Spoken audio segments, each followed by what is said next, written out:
এই দিক দিয়ে, এই দিক দিয়ে, সাবধানে দাদা, সাবধানে নিয়ে আসবে। রমেনদা, রমেনদা, রমেনদা, রমেনদা, মিস্টার সেন, মিস্টার সেনকে দেখুন না,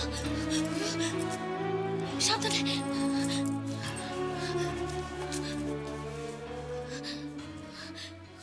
ধন্যবাদ দাদা, অনেক ধন্যবাদ। এই নিন, রাখুন এটা। নমস্কার। নমস্কার।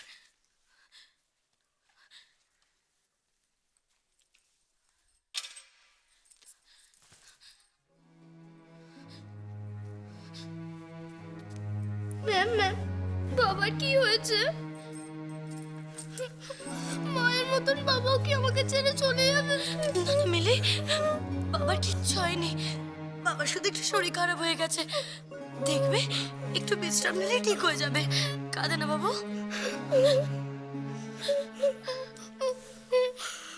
ম্যাম, বাবা যদি মরে যায় তাহলে আমি একা একা কি করে থাকবো? ছি মিলি, এসব একদম বলতে নেই, একদম বলতে নেই এসব। আমি তোমাকে বললাম না, বাবার একটু শরীর খারাপ হয়েছে, দেখবে বাবা ঠিক ভালো হয়ে যাবে, ঠিক ভালো হয়ে যাবে বাবা। দেখি মুখটা, এরকম বাচ্চাদের মতো কেউ কাঁদে? শোনাবে, কাঁদে না, একদম কাঁদে না মিলি, কাঁদে না।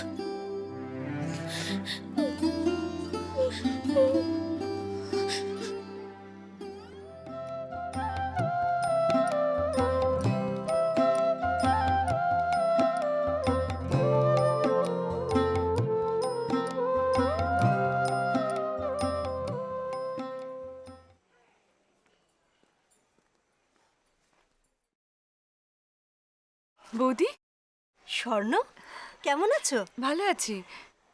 এই কটা দিন একদম তোমাদের কোনো খবর নিতে পারিনি গো। পায়ে যা ব্যথা গেল, ডিসপেন্সারিতে গেলাম, ওষুধ নিলাম, খেলাম, তবে গিয়ে কমলো। তুমি মৌরিকে নিয়মিত চিঠি লিখছো তো বৌদি? ও কিন্তু আমাকে বলেছে তুমি প্রত্যেক সপ্তাহে ওকে একটা করে চিঠি না লিখলে ও তোমার সঙ্গে ফোনে কথাই বলবে না। মৌরির ভয় মানার লেখাপড়া ভুলে যায়। জানো, আজ আমি ভাবছিলামই যে তোমাদের বাড়ি একবার যাব। বেশ তো, এসো না বৌদি।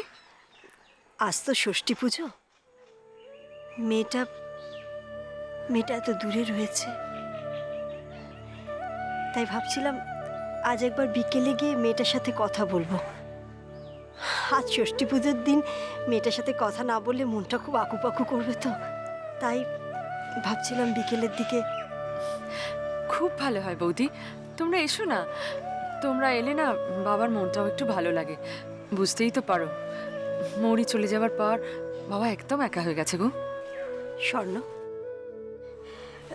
তুমি যদি কিছু মনে না করো, একটা কথা বলি ভাই।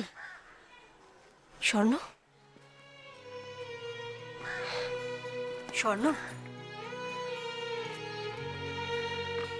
স্বর্ণ, প্রবাল যখন ফিরেই এসেছে, বাবা মশাই যখন সব মেনে নিয়েছেন, তখন কেন শুধু শুধু অভিমান করছো ভাই? দাও না, সব ভুলে গিয়ে মানুষটাকে ক্ষমা করে। স্বর্ণ, আহারে ছোট্ট ছেলেটা, হ্যাঁ, বাপ মা মরা ছোট্ট ছেলেটা। স্বর্ণ,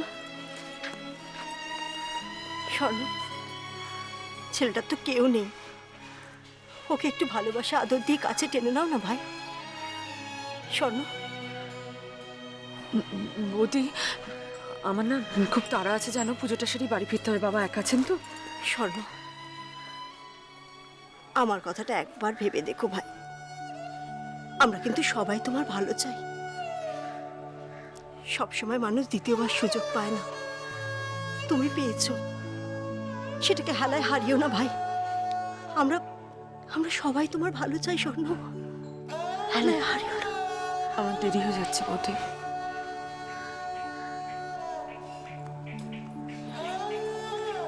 স্বর্ণ, আমার কথাটা একবার ভেবে দেখো ভাই, একবার।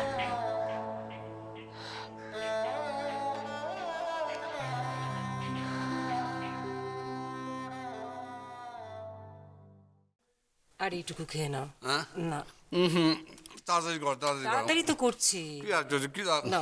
হ্যাঁ, ঠিক আছে আর দিতে হবে না আর আরেকবার কি আশ্চর্য আরও খেতে হবে কি ব্যথাটা এখন কেমন বোধ করছো?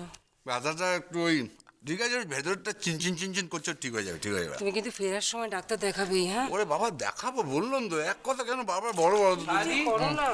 আমাকে একটা টোস্টার চা দাও। হ্যাঁ, ওষুধ দিচ্ছি। এ কি কি হয়েছে বাবা? কিছু হয়নি কিছু হয়নি। তোমার হাতে কি করে লাগলো? আরে বাবা কিছু হয়নি রে বাবা। সাবধানে না, সাবধানে সাবধানে। কি করে লাগলো? ওই কালকে এই ফেরার পথে বললে একটু মুচড়ে গেছে, কিচ্ছু হয়নি, ঠিক হয়ে যাবে। কখন? আমি তো জানিও না। আর বাবা আচ্ছা, তুমি অফিস এক্সরে করেছো? অফিস থেকে ফেরার পথে হয়েছে, কয়েকটা দিন রেস্ট নিলে সব ঠিক হয়ে যাবে, রেস্ট X-ray টা লাগবে। কিন্তু না হ্যাঁ, তুমি কিন্তু আজকে এক্সরে করবে। সবাই মিলে যদি এরকম করো কি করে হবে বলো তো? আজ আমি এক্সরে করবো বললাম তো, কি আশ্চর্য।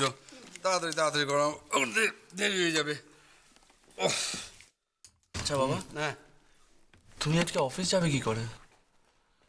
তুমি তো গাড়ি ড্রাইভও করতে পারবে না। দাদাবাবু, হ্যাঁ স্ট্যান্ডে কিন্তু একটাও ট্যাক্সি নেই। তোমার সে কি? ও ট্যাক্সি নেই, না, তাহলে ঠিক আছে, এত ওয়ারিড হওয়ার কিছু নেই, একটা কিছু পেয়ে যাবো আমি। তুমি এই অবস্থায় কি করে যাবে? চ রে বাবা। শোনো না, আজকে না গেলেই নয়। ওহো নীলিমা, কিছু তো বুঝতে চাইছো না তুমি। ফরেন ডেলিগেটসের সঙ্গে একটা ইম্পর্টেন্ট মিটিং আছে, ক্ষতি হয়ে যাবে আমার না গেলে। তুমি কিছু ভেবো না, ঠিক আছে?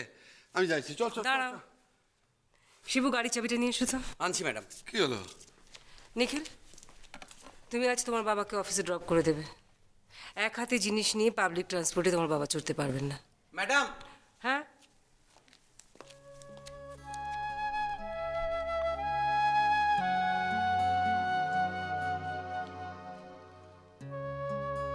কি ব্যাপার, ফর্মাল ড্রেস কোথা বেরোচ্ছ নাকি?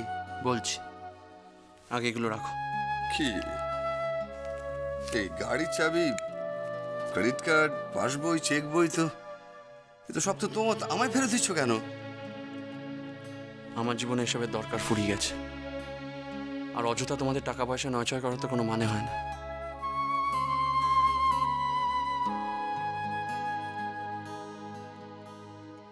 আমি আর তোমাদের থেকে কোনো সাহায্য চাই না।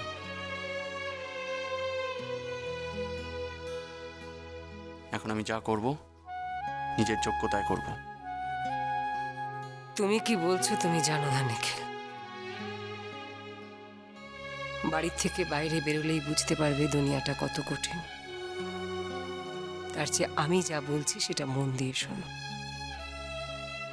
তুমি লন্ডনে গিয়ে পড়া শেষ করো, ফিরে এসে দেখবে চাকরি তোমাকে খুঁজতে হবে না, চাকরি তোমাকে খুঁজে বেড়াবে।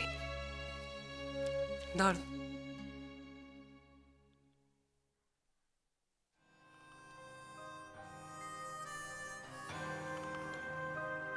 নীলিমা, নীলিমা থাক না, ওকে কেন আবার ডিস্টার্ব করছো? ওর অফিস লেট হয়ে যাবে। লেট হোক, একদিন অফিস লেট হলে কিচ্ছু হয় না। নিখিলের নিজে থেকে কথাটা বলা উচিত ছিল। নিখিল, বাবাকে অফিসে ড্রপ করে দাও।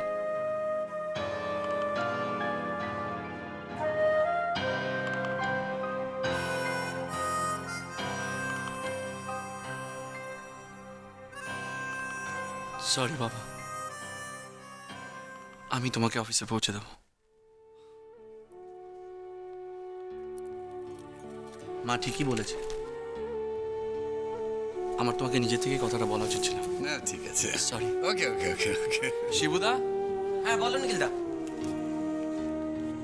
আমাকে দাও। বাবা হ্যাঁ চল। দাঁড়াও, কি ব্যাপার নীলিমা, আবার কি হলো? আচ্ছা বাবা, আমি গাড়িটাকে কোথায় রাখবো? তোমাদের অফিস প্রেমাইসে রেখে দেবো আমি? না, তুমি গাড়িটা নিয়ে তোমার কাজের জায়গায় চলেছে। হ্যাঁ হ্যাঁ তাই ভালো। ফেরার পথে আমার কলিগ আমাকে বাড়িতে ড্রপ করে দিয়ে যাবে। হ্যাঁ নীলিমা, আসি। নিখিল, হ্যাঁ। চ।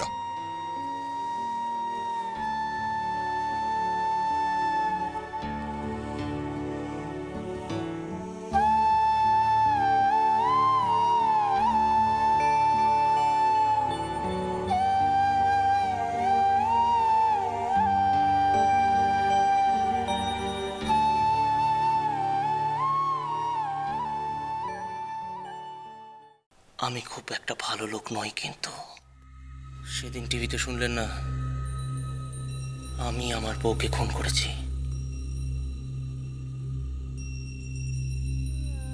এখন আপনার এখানে দাঁড়িয়ে থাকতে ভয় করছে না? না, ভয় করছে না। কথা